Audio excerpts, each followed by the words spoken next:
Hello everybody, my name is Chris, you're watching Park Pass. I'm about to walk into Disney Studios. I've been invited to a sneak preview, actually the premiere of Disneyland Handcrafted. And I'm gonna show you everything I can when we get into the studio. I don't know if they'll let me film in there, or maybe I'll have to do pictures and do voiceover, but let's walk into the studio, shall we? That looks awesome. So I have to show my ID to check in the studio. I've checked in the studio, now I'm heading into to get my credentials and all that. I was a little embarrassed. They had me on a golf cart. I tried to decline. They're like, no, that's what we're here for. So they're taking me over. I got all checked in. All right, so I got permission to film while I'm here. They just had us do a little step and repeat. You can't see, it's really blown out with the bright light, but I just did a photo thing there. And we're going to see this amazing documentary. It's going to be premiering on Disney Plus too, so this is cool. That's Leslie Iwerks. Her grandfather was Ub Iwerks and her father was Don Iwerks, and this is her film that we're going to be premiering. Okay, it's just kind of getting ready to go into the theater to watch this amazing production. All right, so that's a theater we're going to. I got a little elevated shot, and we're going to go in. Here it is.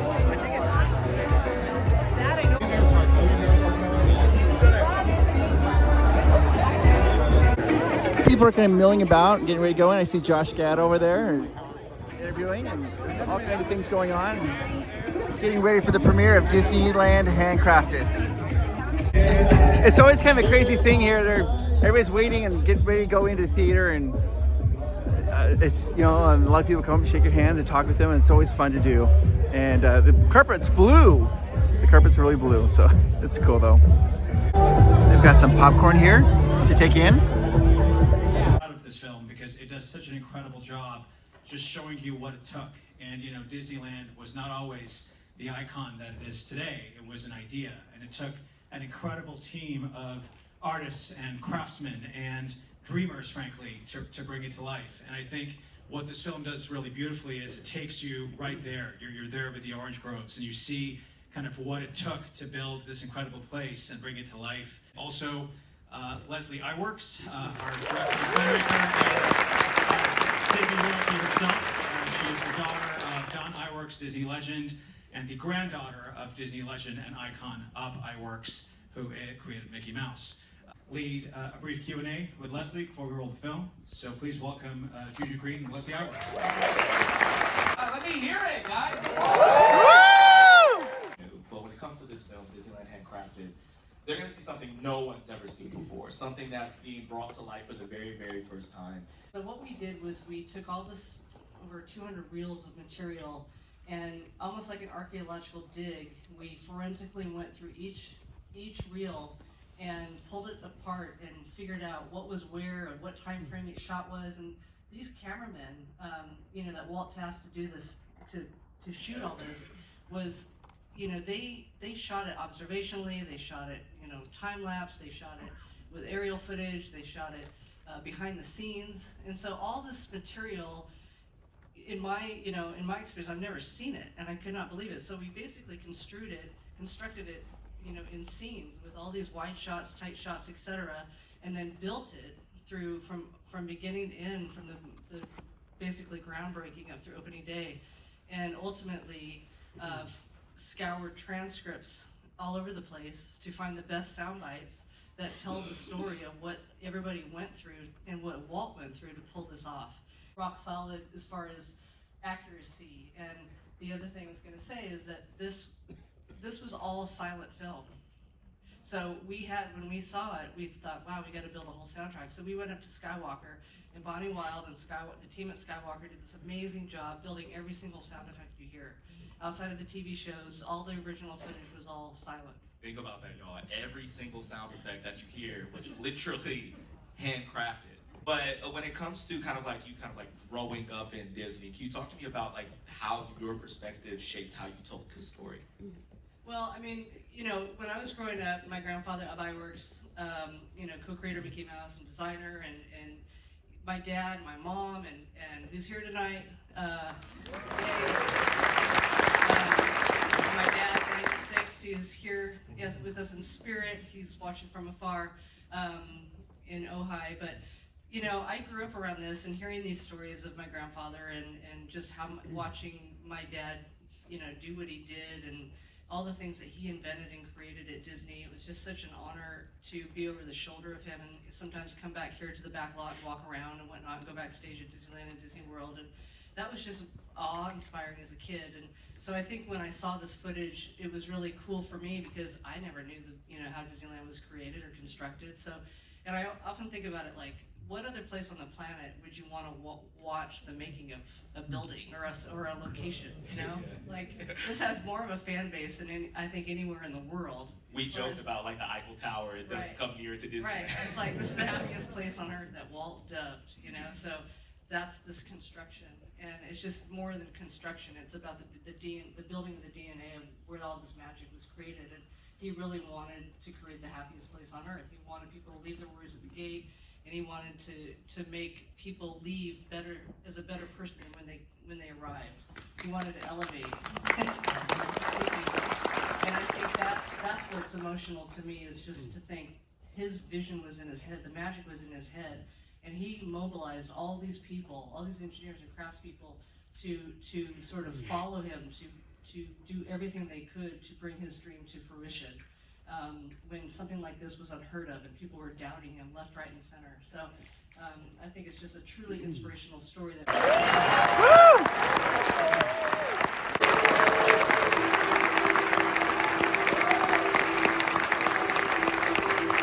This was one of my favorite parts of the whole night. We got to go into Walt's office. I've been to Walt Disney Studios multiple times, but I've never had the opportunity to go into his office. They let us go in, they let us take some sweet photos, and I absolutely loved it.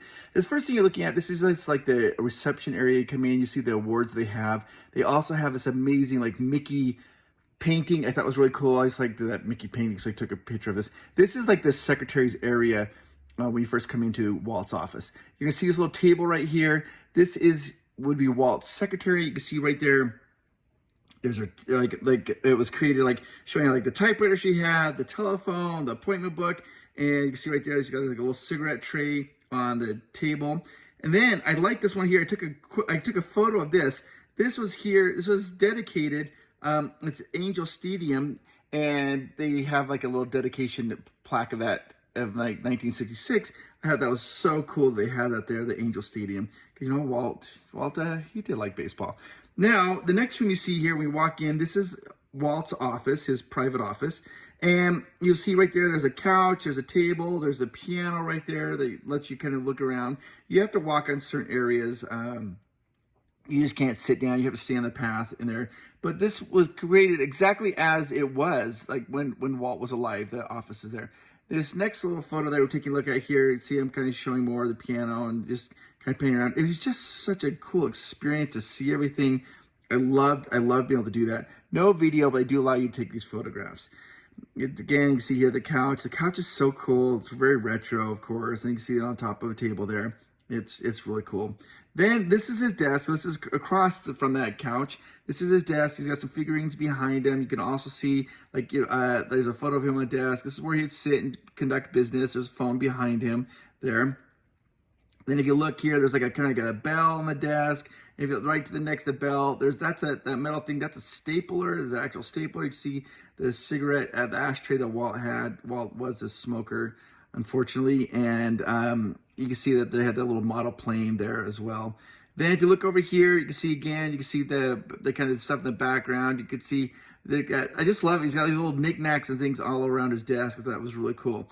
This is like right in front of his desk, and there's this little dog, kind of like a little brass statue or whatever of a dog there. I thought that was cool. I took a photo of that. And then this is on the other side of his desk as well. You see, I think those are probably bronzed children's shoes. Maybe his daughter's children's shoes have been bronzed turned into bookends. But I like that because right there, there's a book there. It's a Stan musical, and he was a great baseball player, and that was on Walt's desk, which made me happy because I do like. Of course, I love baseball. So right here, you can see the piano is set up. It looks how lovely it is. It has the music on there that Walt enjoyed listening to. You got Strum the Song.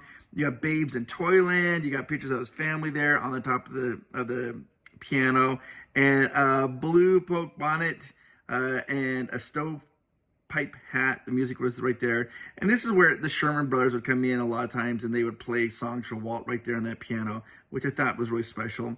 And then off the side, I could have spent hours. I wish I could go in there and look at, because you see all these books and stuff off the side there, these amazing books. I like to read every book that was in there, what was caught Walt's eye.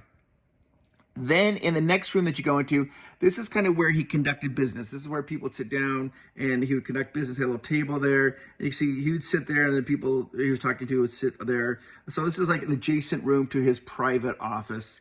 And it's just really cool. You see a lot of there's lots of, there's telephones, like books in the back and things there.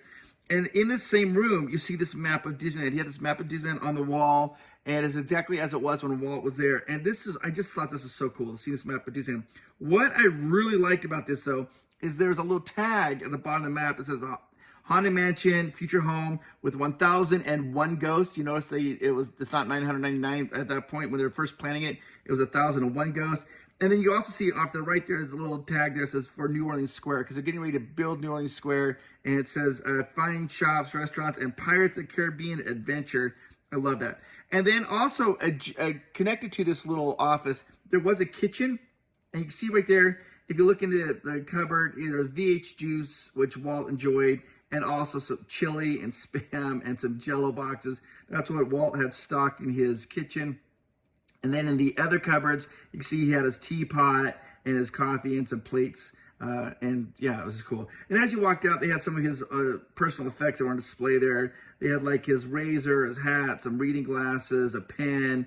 And so that was just kind of on display there. And then there I am. There's a picture of me in front of the Sherman Brothers stage with Mickey Mouse. So I love that. All right, let's continue on with the video. They have special treats. The movie just got done. I'm going to talk about it in a second in all its glory. But they have some Disneyland. They came in all the way from Disneyland. They have the pretzels. And they also have churros. This is a good one, Mickey. Oh, it's a good one, Mickey. Thank you so much. Oh, it's a pleasure. Thank you. You look so good. You always look amazing, Mickey. You do. It's true. Thank you so much. So there's Mickey Mouse. Then over here, they've got churros, which we've got to check that out. Okay, so what do you want to get? You got all the different churros. I'm gonna do strawberry churro, I think. Okay. Let's try that. Some people are just doing the OG, the regular. The thing is after I did the churro challenge, I can only eat a little bit, then it kind of makes me, I don't know if I can eat more, but I'm gonna try this strawberry churro.